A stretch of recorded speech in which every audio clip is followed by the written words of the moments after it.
Assalamu alaikum to all of you. I hope you will be fine. This is New Oxford Modern English Book 3. So come to the page number 53. So first of all, you have to write date and day on the top of the page.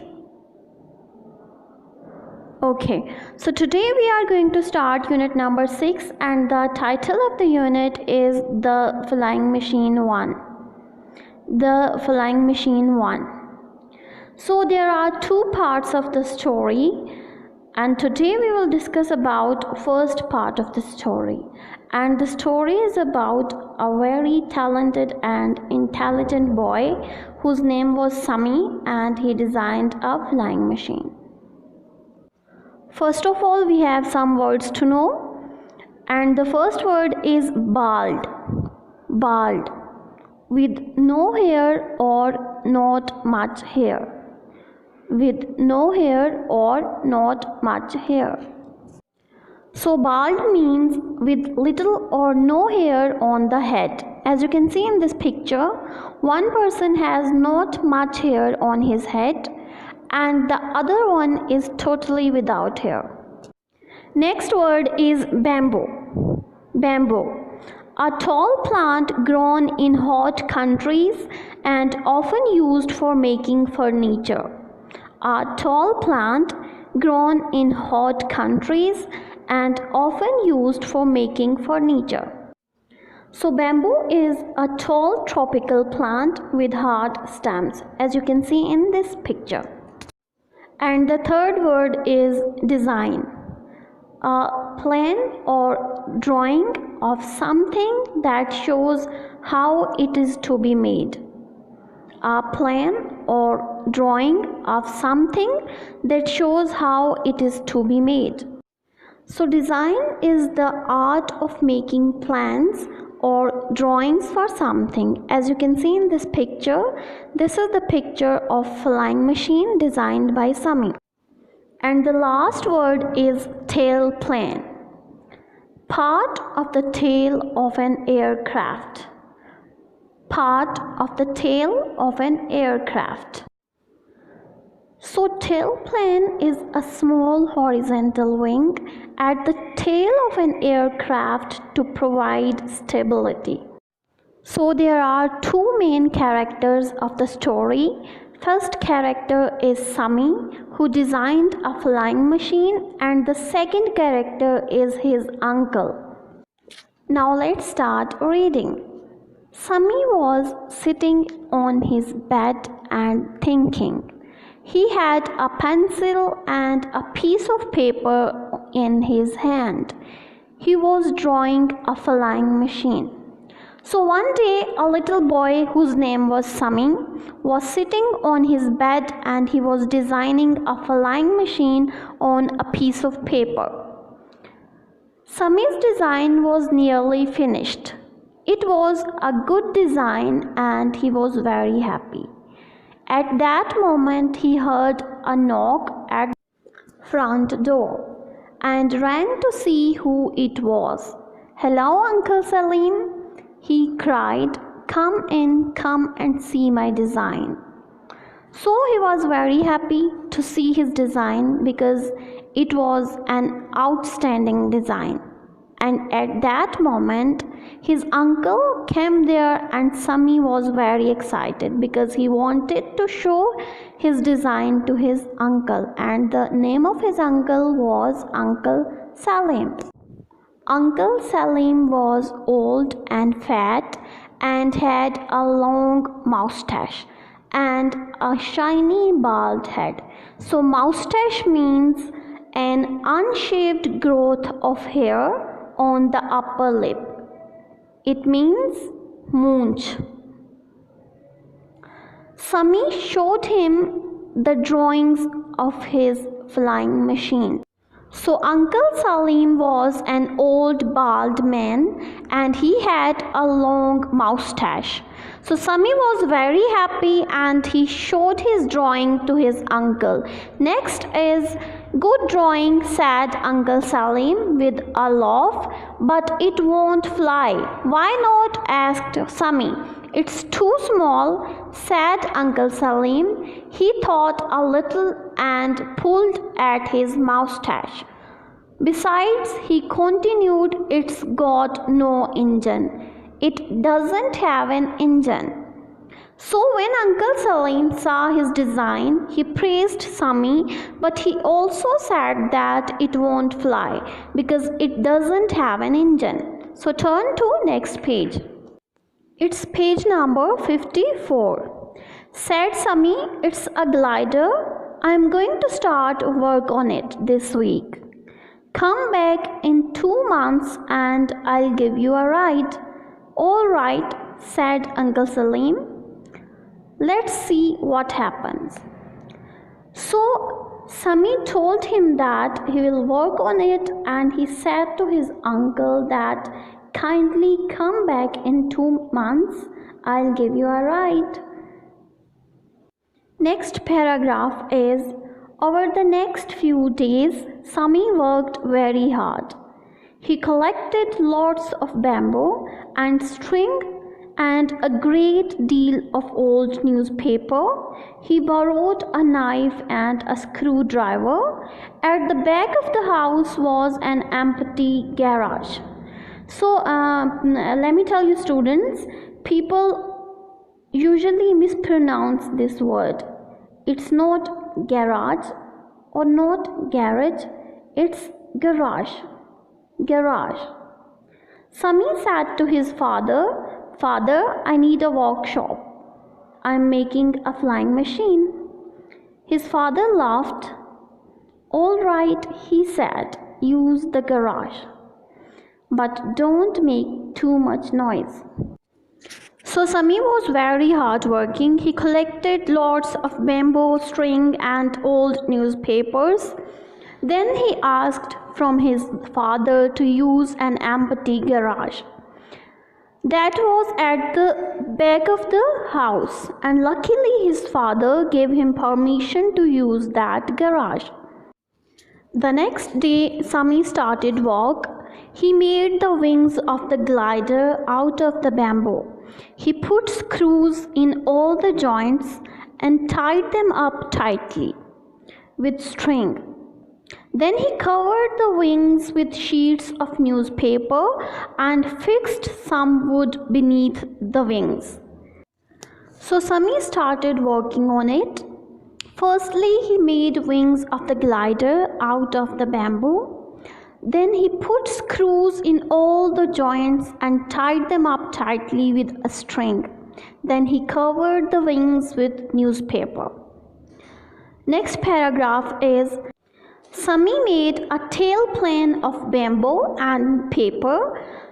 He made a rod of bamboo so that the pilot could turn the tailplane to the right or to the left. Sami painted the newspaper wings a bright blue. In 2 months, the glider was finished. Then he showed it to his father. His father was quite delighted. Then he made tailplane with bamboo and paper. He also made rod of bamboo for the pilot to turn the tailplane to right and left. Then he painted wings of newspaper with bright blue color. And within 2 months he completed his work and showed it to his father. His father was very excited when he saw his son's work. Next, on Sunday, after breakfast, Sami took Uncle Salim to the garage to see the glider. So on Sunday, after breakfast, Sami was very excited and he took Uncle Salim to the garage to see the glider. Come to the next page, page number 55. It doesn't look very strong, said Uncle Salim. Oh, it is, said Sami. It will easily carry you. What a noise there will be when I sit on it and everything breaks, thought Uncle Salim. He laughed. He and Sami carried the glider out of the garage and along the road to a little hill. Lots of people followed them. So when Uncle Salim saw the glider, he said that it's not very strong. If I'll sit on it, everything will be destroyed. Then they both carried the glider out of the garage and along the road to a little hill, and lots of people followed them. Next paragraph is, they put the glider down at the very top of a high, flat rock. Jump in, Uncle Salim, cried Sami. Jump in where? Shouted Uncle Salim. Oh, said Sami, you have to sit on this piece of wood. Now listen carefully. These loops of string are for your feet and you put both hands on this bar. If you want the glider to go up, you pull the bar towards you. If you want to go right, you push your right foot down.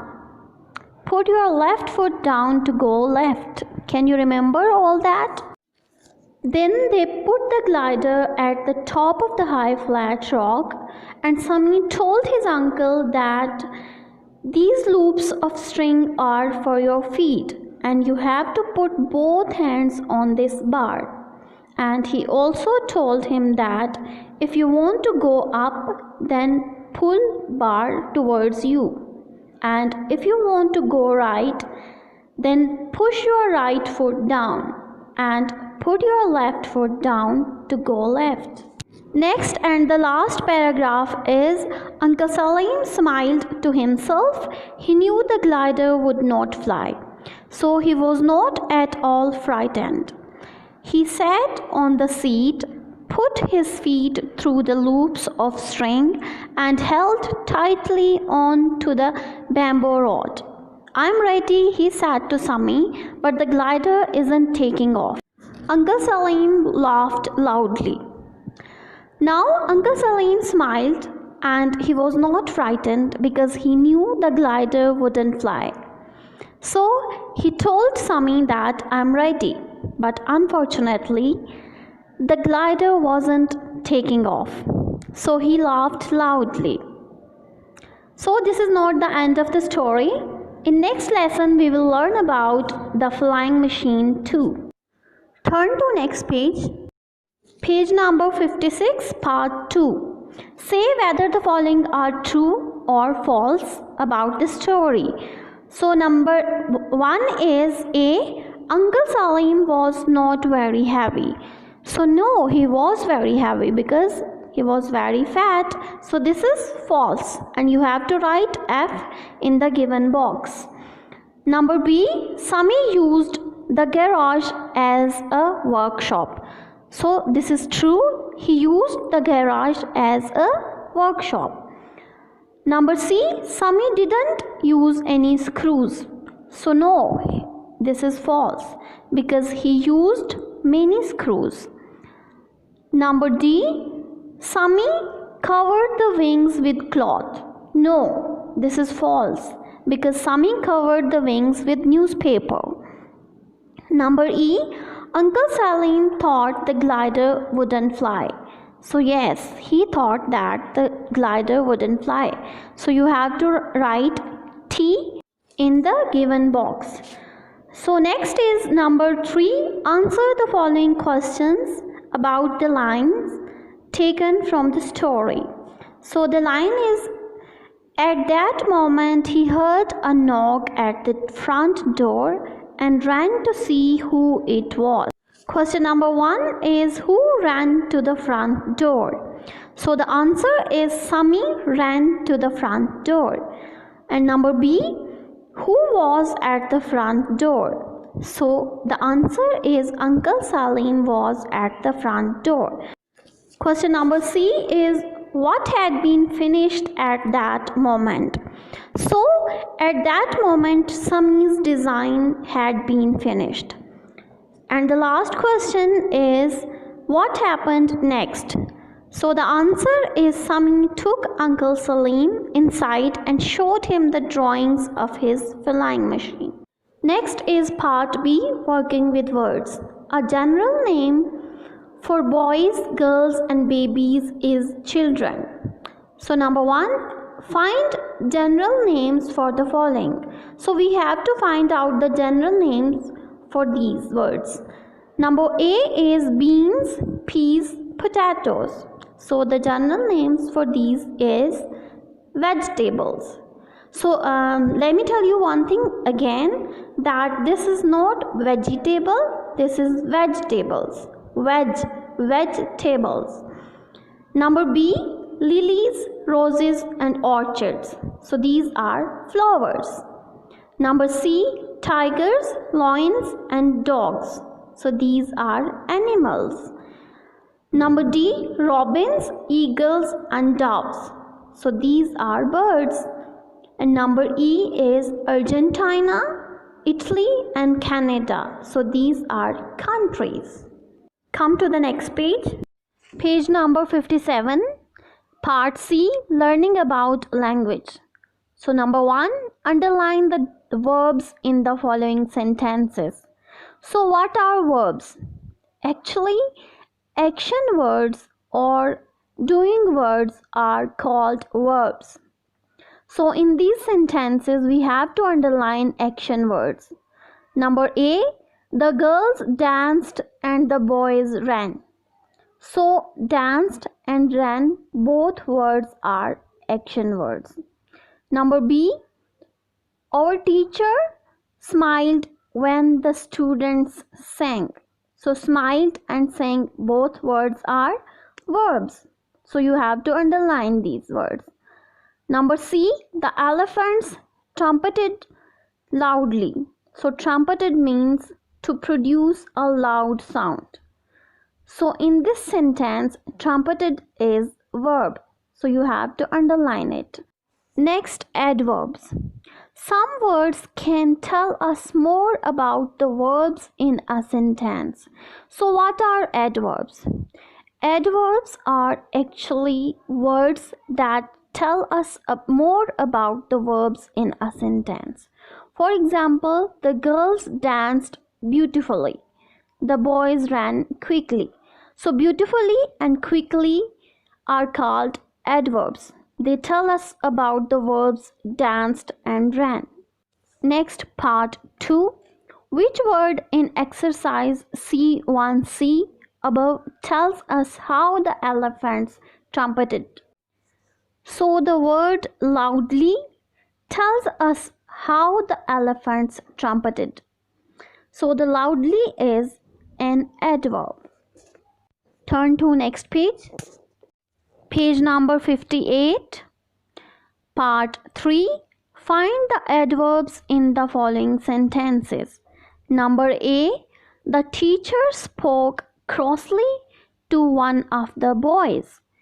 So the word crossly tells us more about the verb that is spoke. So crossly is an adverb. Number B, the boy spoke politely to the teacher. So politely is an adverb. Number C, the dog ate his dinner quickly. So quickly is an adverb. And the word ate is in American pronunciation, this word is ate.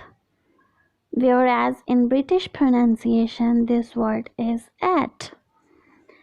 Number D, the boys marched smartly. So the smartly is an adverb. Next, quite often we make adverbs from adjectives. Here are some examples. So adjectives are words that describe a noun or pronoun, whereas adverbs are the words that tell us more about the verbs. Here are some examples: adjective and adverb. So quick is an adjective and quickly is an adverb. Near is an adjective and nearly is an adverb. Happy is an adjective but happily is an adverb. Comfortable is an adjective and comfortably is an adverb. Number 4. Underline the verbs in the sentences below, then fill in the blanks using the adverbs above. So we have to underline verbs in the sentences, and we also have to write adverbs in the given blanks. Number A. Yesterday I was dash run over by a car. So we have to underline verbs, and the verbs are was is an helping verb and run is an verb. So we have to underline these words, and in the given blank we will write carelessly, because carelessly is an adverb. So the sentence will become, yesterday I was carelessly run over by a car. Number B. Go quickly to the shop and buy some rice.